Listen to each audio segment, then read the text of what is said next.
अहिल्यानगरमध्ये 12,000 कोटींची गुंतवणूक, 18,000 रोजगार. दावोस कराराचा मोठा फायदा. सुपा MIDCला सुवर्णकाळ. तौरल इंडिया प्रकल्पाचे सीएम फडणवीसांच्या हस्ते उद्घाटन.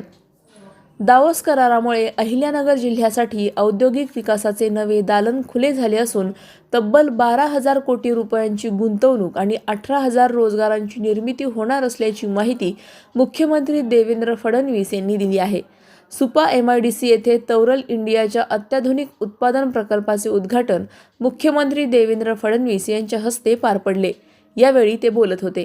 मुख्यमंत्री फडणवीस म्हणाले, दावोस कराराच्या माध्यमातून उत्तर महाराष्ट्रातील 5 जिल्ह्यांमध्ये एकूण 15,000 कोटी रुपयांची गुंतवणूक झाली असून यामध्ये एकट्या अहिल्यानगर जिल्ह्यात 11,519 कोटी रुपयांची गुंतवणूक येणार आहे. यामुळे उत्तर महाराष्ट्रात जवळपास 75,000 लोकांना रोजगार उपलब्ध होणार आहे. हा प्रकल्प महाराष्ट्राच्या औद्योगिक आत्मनिर्भरतेचे प्रतीक असल्याचे नमूद करताना मुख्यमंत्री म्हणाले, मेक इन इंडिया संकल्पनेतून आयातीला पर्याय म्हणून देशातच उत्पादन वाढवणे काळाची गरज आहे. भरत गीते यांच्यासारख्या उद्योजकांमुळे परदेशातून आयात होणाऱ्या वस्तू आता महाराष्ट्रात तयार होत आहेत, ही अभिमानाची बाब आहे. राज्याची औद्योगिक प्रगती केवळ मुंबई, पुणे आणि MMR पुरती मर्यादित न राहता ती राज्याच्या प्रत्येक भागात पोहोचल्यावर शासनाचा भर असल्याचेही त्यांनी स्पष्ट केले. सुपा MIDC हे त्याचे उत्तम उदाहरण असल्याचे मुख्यमंत्र्यांनी सांगितले. देशाची अर्थव्यवस्था 4थ्या क्रमांकावर पोहोचली असून लवकरच 3ऱ्या क्रमांकावर झेप घेणार असल्याचा विश्वासही त्यांनी व्यक्त केला. दावोस दौऱ्यात 16 लाख कोटी रुपयांचे करार झाले असून त्यापैकी 75% करार प्रत्यक्ष अंमलबजावणीच्या टप्प्यात असल्याचे त्यांनी सांगितले. या प्रकल्पात पर्यावरणपूरक उत्पादन, रिसायकलिंग आणि सस्टेनेबल कास्टिंगवर भर देण्यात आल्याने उद्योग आणि पर्यावरण एकत्र पुढे जातील असा विश्वासही मुख्यमंत्र्यांनी व्यक्त केला. यावेळी उद्योगमंत्री उदय सामंत म्हणाले की दावोस करार केवळ कागदावर न राहता प्रत्यक्षात उतरले आहेत. हे महाराष्ट्रासाठी भूषणावह आहे. एका मराठी उद्योजकाने 500 कोटींची उलाढाल करणारा उद्योग उभा करणे नवउद्योजकांसाठी प्रेरणादायी आहे. कार्यक्रमास विधान परिषदेचे सभापती प्राध्यापक राम शिंदे, पालकमंत्री डॉक्टर राधाकृष्ण विखे पाटील, खासदार भागवत कराड, आमदार काशीनाथ दाते, सुरेश धस, विक्रमसिंह पासपुते तसेच अनेक मान्यवर, उद्योजक आणि नागरिक उपस्थित होते. अत्यंत महत्त्वाची भूमिका ही टॉरलच्या माध्यमातून या ठिकाणी होणार आहे. आज जर आपण बघितलं तर ॲल्युमिनियम कास्टिंगचा जगाचा जो व्यापार आहे किंवा जगाची बाजारपेठ आहे ती 6.5 अब्ज डॉलर्स पर्यंत गेलेली आहे.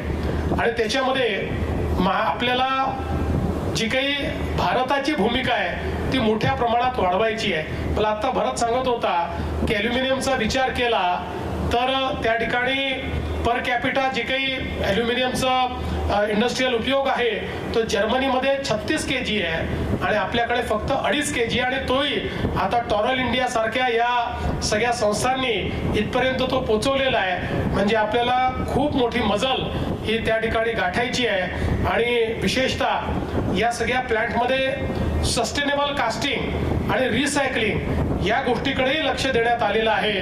कारण आज केवळ उद्योग टाकून चालणार नाही तर ते आपले उद्योग हे पर्यावरण पूरक देखील असले पाहिजेत. उद्योग की पर्यावरण अशा पद्धतीचं आता चर्चा राहिलेली नाही. उद्योगही आणि पर्यावरणही अशा दोन्ही गोष्टी या एकत्रितपणे आपल्याला आपल्या महाराष्ट्रामध्ये त्या ठिकाणी करायच्या आहेत. आणि म्हणून मला विश्वास आहे की पुढच्या काळामध्ये निश्चितपणे या संदर्भात अतिशय चांगलं कार्य हे आपण करू. आज आपल्या देशामध्ये माननीय प्रधानमंत्री नरेंद्र मोदीजींच्या माध्यमातून गेल्या 10-11 वर्षामध्ये ज्या वेगानं भारतीय अर्थव्यवस्थेने प्रगती केली, आम्ही 11व्या क्रमांकावरनं 4थ्या क्रमांकावर आलो. लवकरच आम्ही 3ऱ्या क्रमांकावर जाऊ. आता 5 ट्रिलियन इकॉनॉमीकडे आम्ही जातो. पण 5 ट्रिलियन नंतर आम्ही अत्यंत वेगाने त्या ठिकाणी 10 ट्रिलियन, 15 ट्रिलियन आणि 20 ट्रिलियन कडे जाऊ. पण हे सगळं करत असताना ही सगळी जी अर्थव्यवस्थेची गती आहे या गतीला पोषक ही आपल्या देशामध्ये टेक्नॉलॉजी आणि मॅन्युफॅक्चरिंग सेक्टर असणार आहे. आज मॅन्युफॅक्चरिंग सेक्टरमध्ये ज्या प्रकारचं नवीन तंत्रज्ञान येत आहे त्या तंत्रज्ञानामुळे हे सेक्टर ज्या प्रकारे रिव्होल्युशनाइज होत आहे, या सगळ्या गोष्टीचा विचार केला तर मला असं वाटतं की अशा प्रकारचे जे उद्योग आहेत ते आमच्या पुढच्या वाटचालीला डिफाईन करणारे अशा प्रकारचे उद्योग आहेत. आणि म्हणून मला या ठिकाणी पूर्ण विश्वास आहे की ही जी काही वाटचाल आज भारताची चाललेली आहे, या वाटचालीमध्ये सगळ्यात दमदार पाऊल कोणी टाकत असेल तर तो आपला महाराष्ट्र टाकतो आहे, हे सांगताना मला मनापासून आनंद वाटतो. अधिक माहितीसाठी स्टार इंडिया 1 न्यूज पाहत रहा. चॅनलला सबस्क्राईब करा आणि अशाच अपडेट्ससाठी बेल आयकॉन दाबा.